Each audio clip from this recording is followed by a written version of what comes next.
Hi guys, ഇന്ന് നമ്മൾ എവിടേക്കാണ് പോകുന്നതെന്ന് വെച്ച് കഴിഞ്ഞാൽ ബാംഗ്ലൂരിൽ തന്നെയുള്ള ഒരു ഫംഗ്ഷൻ വെച്ചാണ്. ഈ മാസ്ക് ഹെൽമെറ്റൊക്കെ എന്തിനാന്ന് വെച്ച് കഴിഞ്ഞാൽ നട്ടുച്ച സമയത്താണ് പോകുന്നത്. ഒരു 12 മണിയായി കാണും. പിന്നെ പറയണ്ടല്ലോ, വെയിലും ഇപ്പോഴത്തെ ക്ലൈമാറ്റും ഒക്കെ പാടെ കഷ്ടം തന്നെ. പിന്നെ അവർ വിളിച്ചല്ലേന്ന് വിചാരിച്ച് പോയി. അത് ഫംഗ്ഷൻ എന്താണെന്ന് വെച്ച് കഴിഞ്ഞാൽ സീമന്ത് എന്നൊക്കെ പറയും. പക്ഷേ നമ്മുടെ ലാംഗ്വേജ് പറഞ്ഞു കഴിഞ്ഞാൽ വളക്കാപ്പ്.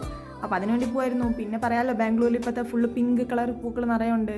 പിന്നെ അത് കാണാനൊരു സൂപ്പർ തന്നെയാണ്. നമുക്ക് ഈ ഫംഗ്ഷൻ എവിടെ വെച്ചാൽ നടക്കുന്നതെന്ന് കറക്റ്റായിട്ട് അറിയത്തില്ല. പിന്നെ നമ്മൾ ഫുള്ള് ഗൂഗിൾ മാപ്പ് ഇട്ടാണ് പോയത്. അത് ഗൂഗിൾ മാപ്പ് ഇട്ടെങ്കിലും ലൊക്കേഷൻ കാണിച്ചത് വേറെ ഏതോ സ്ഥലത്താണ്. പിന്നെ ലാസ്റ്റ് എത്തി തീർന്നപ്പോൾ വേറെ ഏതോ സ്ഥലം, പിന്നെ ഏതോ സ്ഥലം അറിയാതെ പിന്നെ മാപ്പ് ഇട്ട് എന്തൊക്കെയൊക്കെയോ മൊത്തത്തിൽ തകരാറായിരുന്നു യാത്ര. ഫുള്ള് കൺഫ്യൂഷനായി. എന്തോ നോക്കാൻ അറിയാത്തതുകൊണ്ടാണോ അതോ മാപ്പിൻ്റെ പ്രോബ്ലം ആണോ എന്ന് എനിക്കറിയത്തില്ല.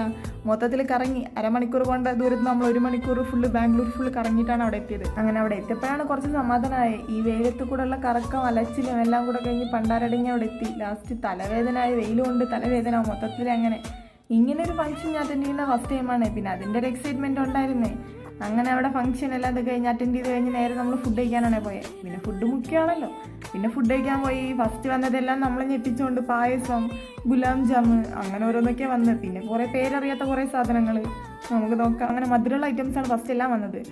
പായസം, അത് കഴിഞ്ഞിട്ട് ഗുലാബ് ജാമ്, അത് കഴിഞ്ഞിട്ട് എന്തോ സ്വീറ്റായിട്ട് അവരെന്തോ ചെയ്യും, അതിന് പേര് ഞാൻ മറന്നു. അത് നമ്മൾ ചോറിന് വേണ്ടി വെയിറ്റ് ചെയ്യായിരുന്നു. പിന്നെ ഇത്രയും നേരത്തെ അലച്ചിലിന് ശേഷം വയറ് വിശക്കുന്നുണ്ട്. വിശന്ന് പിന്നെ ഫുഡിന് വേണ്ടിയിട്ടുള്ള കാത്തിരിപ്പായിരുന്നു.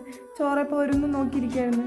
അപ്പോഴും അടുത്ത് ഞെട്ടിച്ചുകൊണ്ട് മധുരമുള്ള വേറെ എന്തോ ഒരു ചപ്പാത്തി പോലൊരു സാധനം. പിന്നെ അത് കഴിഞ്ഞപ്പോൾ പൂരി വന്നു. പിന്നൊന്നും നോക്കിയില്ല, വയറ് വിശന്നാണ് ഇരിപ്പ്. അങ്ങനെ പൂരി തിന്നു. വന്ന് പപ്പടം. പിന്നെ അത് കഴിഞ്ഞപ്പോൾ കുറച്ച് പലാവ് വന്നു. അത് നമ്മൾ സലാഡിൻ്റെ കൂടെ കൂട്ടി തിന്നു. അതിനുശേഷം കുറച്ച് ചോറ് വന്നു. അപ്പോൾ ചോറിൻ്റെ കൂടെ നമ്മൾ കുറച്ച് സാമ്പാറും കൂട്ടി അങ്ങനെ കഴിച്ചു. പിന്നെ ഒരു പഴം, പിന്നെ ബാക്കി വന്ന ചോറ്, രസം കൂട്ടി അങ്ങനെ കഴിച്ചു. അങ്ങനെ എല്ലാം കഴിഞ്ഞിട്ട് അവിടെ നിന്ന് കിട്ടിയ ഗിഫ്റ്റാണ് ഇത്. ഇത് തന്നെ കർണാടകക്കാരുടെ ഒരു സ്പെഷ്യാലിറ്റിയാണ്. ഫംഗ്ഷൻ അറ്റൻഡ് ചെയ്ത് കഴിഞ്ഞാൽ വെറും കൈയോടെ പോകാൻ പാടില്ല.